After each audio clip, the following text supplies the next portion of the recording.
The council chamber fell silent as the message crackled through the ancient stone walls. The Krell Empire's finest warriors stood motionless, their scaled faces betraying no emotion, as the transmission ended with 3 words that shattered their iron discipline. All cubs lost. Rithar had been among them, the eldest, barely 15 cycles old, who had begged to join the expedition to prove himself worthy of his bloodline. Now, according to Fleet Command, he and 17 others lay dead on the contested moon of Tharos IV, casualties of humanity's ruthless advance. The High Commander's claws scraped against the Janju table. "The humans show no honor," he growled. "They slaughter younglings without mercy." But one voice disagreed, a voice that would soon echo across 100 worlds. Captain Erin Vale had seen hell before. She'd walked through the burning colonies of Proxima, held dying soldiers in her arms on Europa, and made impossible choices that kept her awake at night. But nothing had prepared her for what she found in the ruins of Firebase Zeta. The Krell defensive position had been overrun not by human forces, but by the scourge, a parasitic species that consumed everything in its path. Her reconnaissance squad had arrived too late to join the battle, but just in time to hear the whimpering. "Captain," Sergeant Chen whispered, his rifle trained on a collapsed bunker. "Movement. Could be hostiles."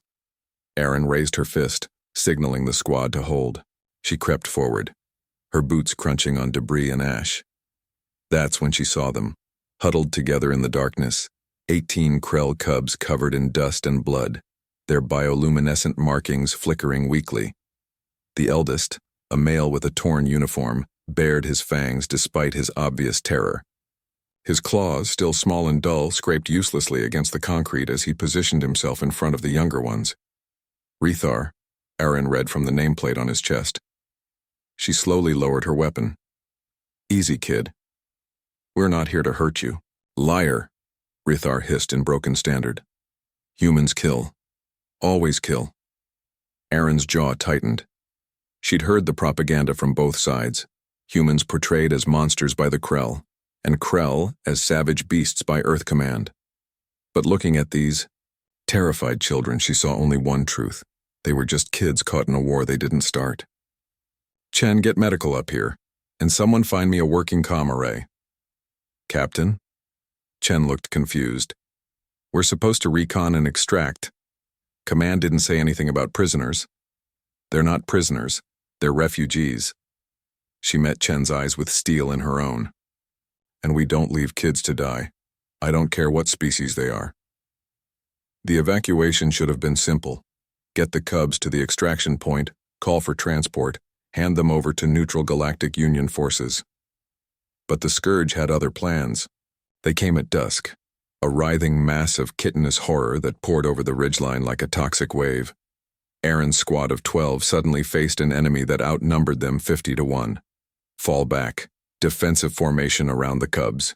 Erin's voice cut through the chaos as plasma fire lit up the darkening sky. Rithar watched in confusion as these humans, these supposed monsters, formed a protective circle around him and the others.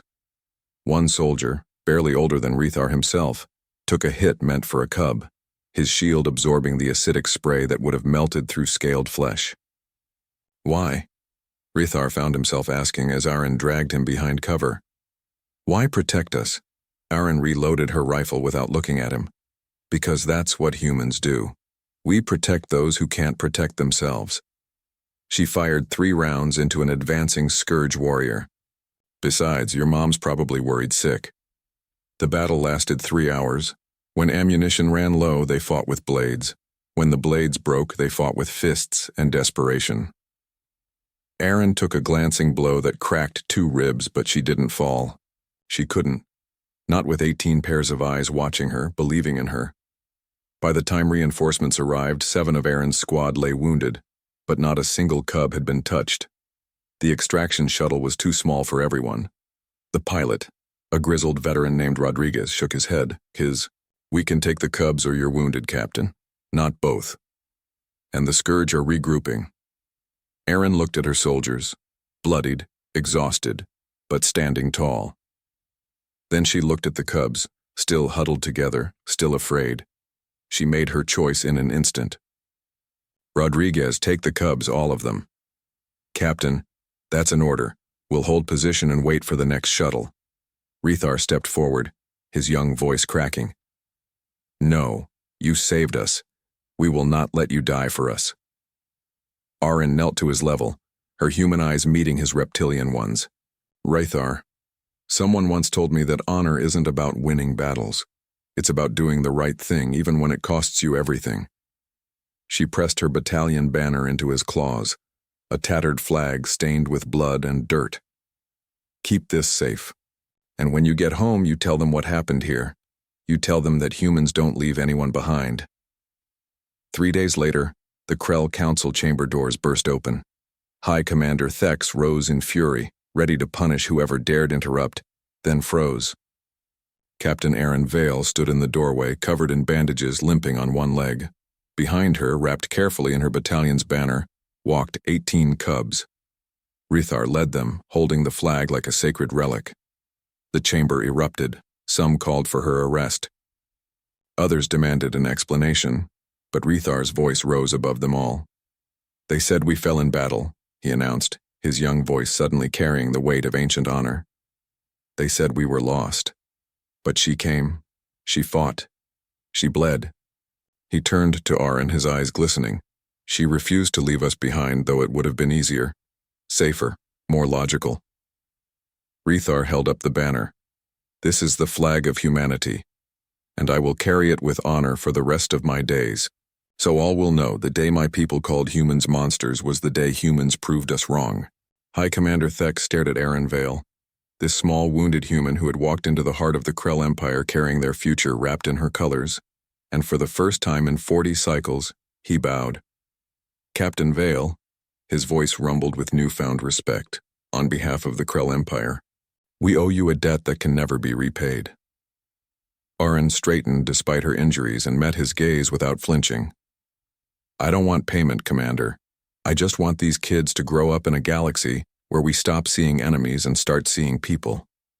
She turned to leave, then paused and looked back at Rethar. Take care of that flag, kid.